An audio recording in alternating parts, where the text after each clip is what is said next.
Hello friends, स्वागत है आपका इस नए वीडियो में। मैं हूं राहुल और इस वीडियो में मैं आपको बताना चाहता हूं कि डेवऑप्स के लिए आपको कौन से टूल्स को पढ़ना ज़रूरी है।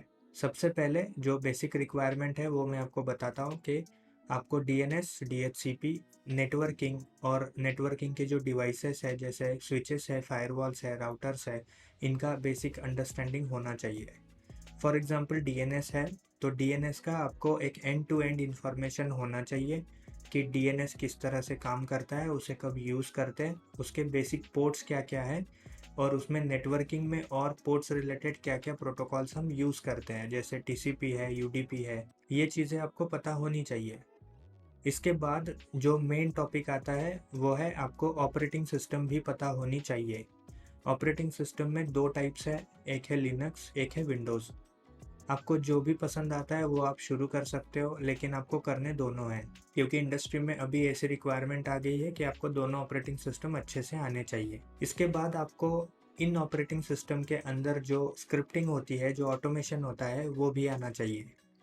जैसे अगर आपको बताया जाए कि 100 फाइल्स आपको कॉपी करनी है या रात को 12 बजे किसी को ईमेल भेजना है, सो ये ऑटोमेटिकली होना चाहिए। सो आपको इस केस में स्क्रिप्टिंग का जो यूज़ है वो करना है। इसके बाद जो आता है वो टूल है क्लाउड। अभी जो है क्लाउड बहुत ही ज़्यादा यूज़ हो रहा है, जैसे AWS है, अज़्योर है, जीसीपी है। सो इसमें से कोई भी टूल जो है वो आप सीख सकते हो। ज़्यादातर लोग अज़्योर और AWS को सीखते हैं। आप जो भी आपको समझ में आ रहा है या पसंद आ रहा है वो आप सीख सकते हो। इसके बाद वापस से वही सिस्टम है कि आपको उसके अंदर भी ऑटोमेशन और स्क्रिप्टिंग आना चाहिए। इसलिए कुछ प्रोग्रामिंग लैंग्वेजेस है जो ये क्लाउड सपोर्ट करते हैं, वो आपको पढ़ना है। जैसे पाइथन है, नोड है, जावास्क्रिप्ट है, गोलैंग है। तो ये प्रोग्रामिंग जो लैंग्वेजेस है ये भी आपको पढ़ना है और ये इन डेप्थ पढ़ना है। इसके बाद जो पॉपुलर चीज़ है वो है कंटेनराइजेशन और कुबरनेटिस। इसमें 2 चीज़ें हैं, एक है डॉकर और कुबरनेटिस। डॉकर जो है वो कंटेनराइजेशन का काम करता है, जिसमें हम कंटेनर्स बना सकते हैं, उसमें हम एप्लीकेशन को डिप्लॉय कर सकते हैं। सेकंड जो है कुबरनेटिस है, तो ये ऑर्केस्ट्रेशन का काम करता है, जैसे कंटेनर को स्केल अप करना है या स्केल डाउन करना है या पूरा बंद कर देना है। सो ये कुबरनेटिस में होता है। कुबरनेटिस जो है वो डॉकर में ऑटोमेशन की तरह भी काम कर सकता है, जिसमें हम ऑटोमेटिकली जो है डिप्लॉयमेंट्स को मैनेज करते हैं। इसके बाद जो है हमें एक इंफ्रास्ट्रक्चर एज़ अ कोड जो है वो आना चाहिए, जैसे टेराफॉर्म है। अभी टेराफॉर्म बहुत पॉपुलर है, वो लोग यूज़ कर रहे हैं। तो अगर आपको टेराफॉर्म आता है तो वो भी आपके लिए प्लस पॉइंट है। टेराफॉर्म का जो कोड है, जो हम HCL कोड लिखते हैं, वो आपको प्रॉपरली आना चाहिए। उसमें ज़्यादातर स्क्रिप्टिंग नहीं है, बट वो टोटली कोड है जो रीयूजेबल होता है।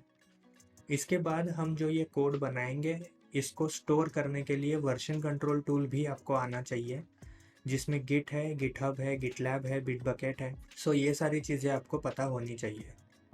इसमें अभी गिटऑप्स का भी एक कॉन्सेप्ट आ रहा है, जिसमें जो है आप कंटिन्यूअस डिप्लॉयमेंट और कंटिन्यूअस इंटीग्रेशन के जो फीचर्स हैं वो आप इसमें यूज़ कर सकते हैं। सो अगला जो टॉपिक है वो यही है कि CI/CD, जो कि है continuous integration and continuous deployment. So continuous integration और कंटिन्यूअस डिप्लॉयमेंट के जो टूल्स हैं वो आपको पता होने चाहिए, जैसे है जेनकिन्स है और गिटऑप्स है।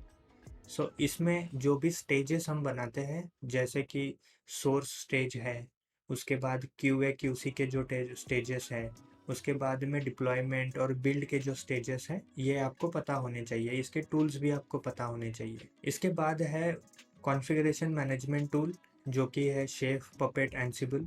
इसमें से आपको कोई भी अगर एक आता है तो ये बढ़िया है। और जो कि बहुत सारे सर्वर्स जब हो जाते हैं, 40-50 सर्वर्स हो जाते हैं या 100-200 हज़ार सर्वर्स हो जाते हैं, सो कॉन्फ़िगरेशन मैनेज करना थोड़ा-सा डिफ़िकल्ट हो जाता है। तो वो केस में जो है हम एंसिबल, शेफ या पपेट जैसे टूल्स को यूज़ कर सकते हैं टू ऑटोमेट द कॉन्फ़िगरेशंस।